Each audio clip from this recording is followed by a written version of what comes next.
guys, I am Chris Gaylor. And I'm Amber Foster, Kyuujin cosplay, and today we're back again with you guys with Subaru Season 2, Episode 15.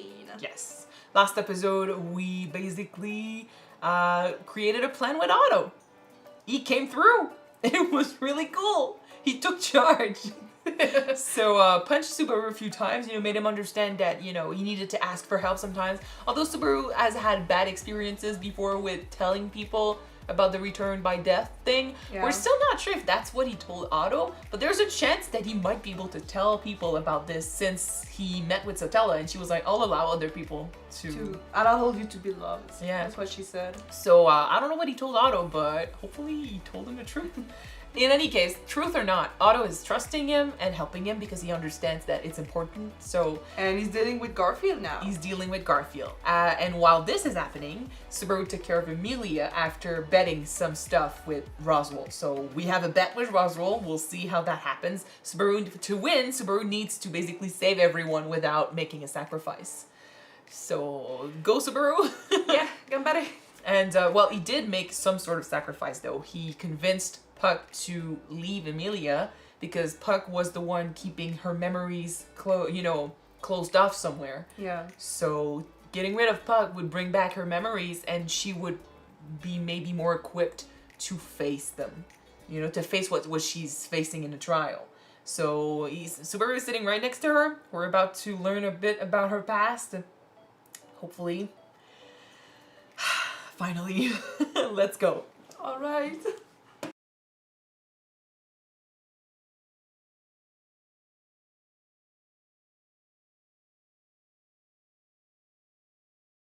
I love this little thing they did with the reflection. A reason to believe. You know how Subaru saw, we had Emilia's reflection in Subaru's eyes the entire time because he sees her, He sees her completely, faults and all, and he still loves her. And in the end, she looks at him and there's no reflection in her eyes because she refuses to see him as he's presenting himself to her, loving her with all the faults and everything. But in the end, I think that the reflection, being shown in her eyes shows that she trusts him. She believes what he just said to her in this instant. So she sees him. It was so good. Okay, we'll talk about Otto first. Okay. Because it's easy, basically. I never assumed we would get such backstory for this guy we met in the first season. Well, usually that's when that the show is good because they think and thought about the backstory of a side character, Yeah, they provide this an importance for characters that we thought were not important to begin with. Not that we thought that Otto was not important, but the guy from season 1 truly was not as important as this guy he's becoming because he's growing close to our main characters and he's becoming a friend and it matters to him. Strangely though, this episode, I feel like we saw Otto and Emilia in ways that reminded me a lot of Subaru. How when it comes to Otto, he was cut off from the world when he was young. He had no one he couldn't understand anyone. They couldn't understand him because he wouldn't communicate. He was so separated from everyone else that he probably felt alone as fuck. Yeah. And then he had one person basically reach out to him and give him help, give him something to communicate, which gave him the world, basically. So when I look at this and I think of Subaru, I'm like, it's very similar to, when he would not reach out either because he doesn't know how.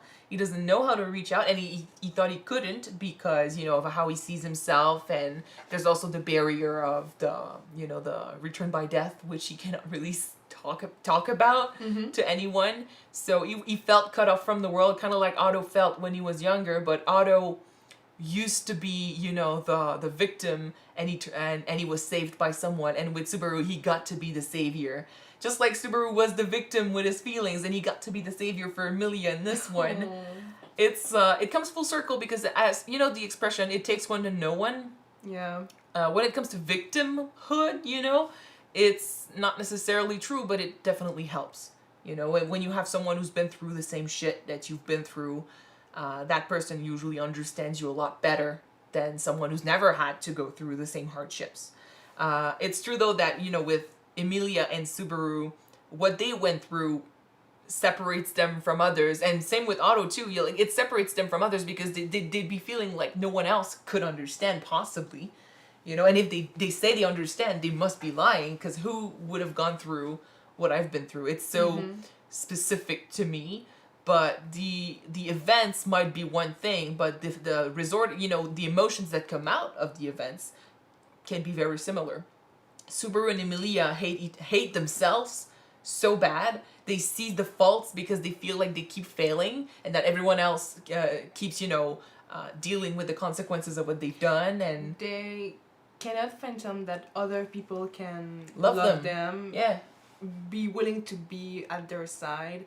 And even, for example, with Emilia, she kept turning Subaru's word against him, like, oh, you say that you love me, but you just keep saying that I'm useless, so how can you be loving me right now? You're just a liar. And we'll come back to this like more in depth later when we talk about Emilia, but to me, it just, it highlights the fact that, the emotions that come out of their own respective experiences are just very similar. Kind of like, Otto cannot even imagine what Subaru's been through, but he can definitely understand, being separated from the people that love you, being unable to communicate your true feelings. And later on also feeling like you're a failure because in his mind, his only talent, something that was given to him and that was supposed to be a blessing, was looked at as a curse, something that people mocked him for and pushed him down for. And, they blamed him for stuff that he never did. And when he used his ability to find the truth, he was cast out. He's the one that was cast out. So he would feel lonely, forced to rely on his own skill, and maybe also ashamed of what he could probably do when he was younger, especially when he was told, don't do that to other people. Don't do that in front of other people because they'll probably, judge you and stuff.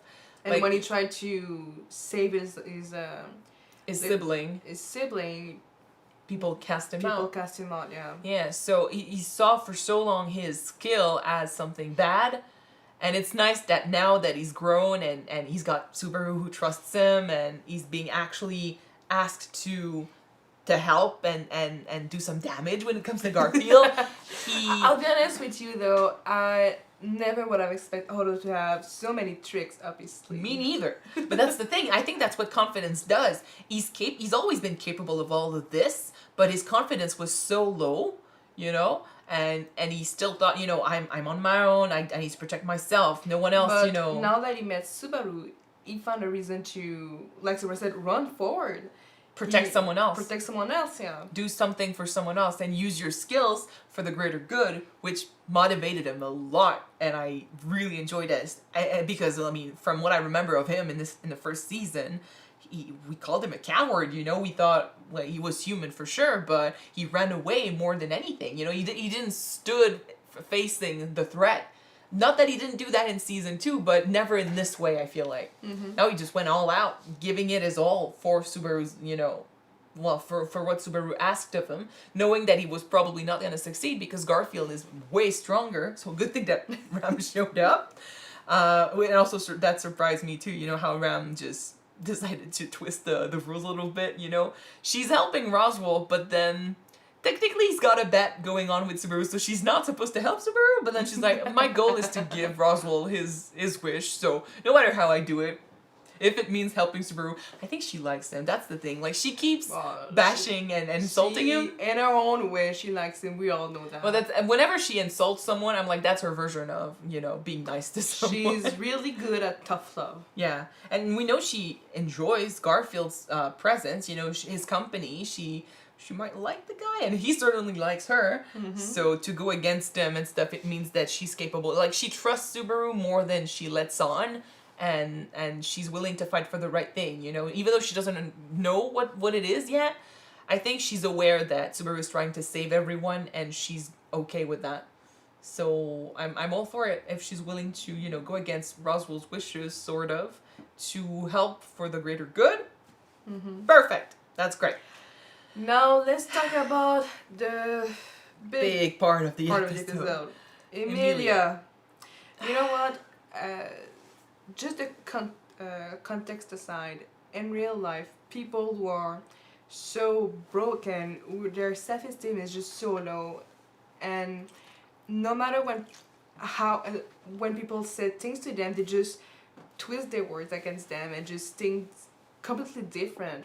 You know how we say sometimes that 1,000 good comments mean nothing in the face of one bad comment. You know, it's kind of like that. I feel like Subaru was trying to, be nice with her and, talk her down her anxiety and help. And then she called him a liar. She said stuff about you didn't follow your promise. You didn't keep your promise. And she was like, at that moment, I don't trust you. You weren't real with me and you lied to me. So I can't trust you. So he decided to be frank with her, completely frank. And he told her, okay, I'm going to tell you everything. These are the things that bother me about you, the things that you do that make me angry and stuff. And then these are the things that I like about you. But then in her mind, she's like, if there are things that you don't like about me, how can you love me?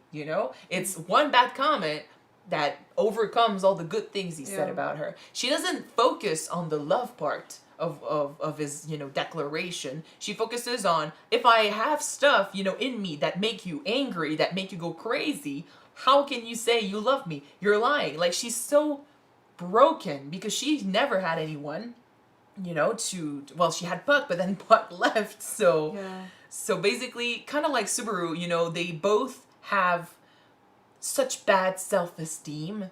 They don't, and they look at themselves in the mirror and they don't like what they see because for Emilia, I think it's because she spent her lifetime, her life alone with no one to support her, and she doesn't remember her family. So that's even worse. And what she remembers of society is people casting her out because of what she is. So she's always had to prove herself to them, and it doesn't always work. And then in comes Subaru, who cannot really explain how or why he loves her, So it's not too far-fetched to imagine she would think he's, using her or lying to her about this. But then love cannot always be explained. Not always, no. So, and Subaru is the same, he cannot fathom that some people might love him. I want to just remark, though, that from all the things that he said that he loved about her, most of them were only physical stuff. Well, true. You could have said that you loved that. Well, he did say at the end that he loved that she was always giving her all when she was doing something, that she was selfless with others. I think it's putting others above herself. I think it's because when he met her, it was physical. Like, he fell in love with her right away, and it was definitely physical. Well, she saved him. Yes. That's why he fell in love with her. And he did say a few things about her personality, and there's that too. But I think his goal was also to make her feel good about herself, to make her feel like she was appreciated. To make her understand that she's worth beloved by somebody else. So it's a long battle, though. It's not going to be done overnight, just like he, is not going to start loving himself overnight. It's a long road they have ahead of them. But they're so similar, they can connect with this. If she doesn't want to love herself, he can love her and try to convince her of that. And she can do the same if she finds those feelings, because she's not, like, she let him kiss her. We got a kiss. Hey, that's one step in the right direction for them as a couple. But I think it was sweet, and we never really had Subaru be that genuine with her and his feelings. Last episode, he was genuine when he said "I love you" for the first time. But to go even beyond that and say it over and over again, he was basically Rem from episode 18 or 15 last season when she confessed. It's basically these are my feelings, kind of like Rem did. These are my feelings. I know what I'm in for because I know how you are. I know what you want. I'm all in, no matter the consequences. Like he himself said, I hope those feelings, the thing that keeps you going is about me, but if it's not that, I'll help you find something. He's not forcing her, into anything. He's just saying, I'll be there for you when you need me. Which is great. Which is really great. And Emilia, I think it was needed. This entire shouting match that they had, sometimes you need that. She did say something that got me thinking. I want to know your thoughts about it. The selfish thing? Yeah, like when he decided to go inside the sanctuary, even though that he was being hurt right now, she called him selfish because he didn't think about her feelings. Yeah. That she doesn't want to see him be hurt and wounded. It reminded me of season 1 a little bit because we've talked about this before, how Subaru is selfish. You know, he does things sometimes, and in season 1 it was even more intense because he wasn't aware of what he was doing. And this one is just that she called him out on it, but he's aware of what he does and why he does it. In first season, you know, he was going out of his way and you know, putting himself on display for her sake, never really asking himself if that's truly what she wanted. Mm-hmm. It's kind of the same thing here, you know. He's putting himself through hardships. Yes and no, because contrary to season 1, like you said, I meant season 1. Yes, that's what he used to do. Season 1, he was putting a show, putting himself in harm's way for her sake, even though that she didn't want it. But in season 2, he knows that right now he's putting himself in harm's way, but it's to help Emilia, because sometimes, even though, like, for example, it's truly to help Emilia, not not to make himself feel like the if knight. I just take you and I, for example, I know that you wouldn't wish me to be harmed in any type of way. No. I hope, thanks. But if you were in trouble, if you were in need of comfort, I will push through and be at your side and help you, even though I will be harmed, you know? Okay. Yeah. But it's the same thing. When you love people and when you care about people, Yeah, you do stuff. You do. You do stuff for them. Sometimes you don't mind being hurt. Well, to it's help true. them. The huge difference, I feel like, is that in the first season, he said it was for Emilia. He said it was, you know, to help her when she never really asked for this help, and when in truth it was to make him feel better about himself, to make himself look like the hero, to make himself, you know, look like the one who managed to put Emilia on the throne like she wanted. You know, he wanted to be great in their eyes, in her eyes, and in everyone else's eyes. He was being selfish, and when he was called out about this, he broke down. Now he's admitted that, you know, his confidence is non-existent. He's admitted, well, he's on the path to recovery, but before that, he basically admitted that he was a screw up and that he didn't, you know, believe in all the things he pretended to be. You know, he thought of himself as a loser. Mm-hmm. So once that's admitted, all the things he does for Emilia then become about Emilia and helping her, really helping her, not just doing something to make himself look good because he doesn't believe that it's possible. So that's how we know he's genuine. Not that the way, you know, thinking that he's a loser is a good thing. So that's not good. But what you do for Emilia needs to be about truly helping her because you love her, like you said. And how you see yourself should not impact what you do for Emilia at all. You know?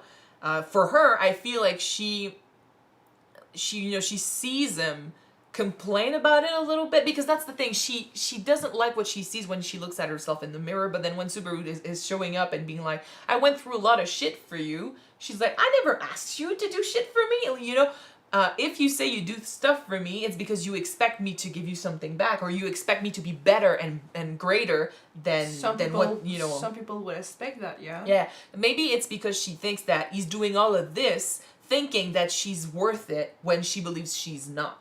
So that's why she gets angry when he's saying, I did those things for you, and she's like, no, I mean, you did those things for someone you think I am, but it's not me. But he's like, no, I did those things for you, faults and all. I love everything about you. And that's going to take some time to get into her head, but hopefully this was the first step towards healing.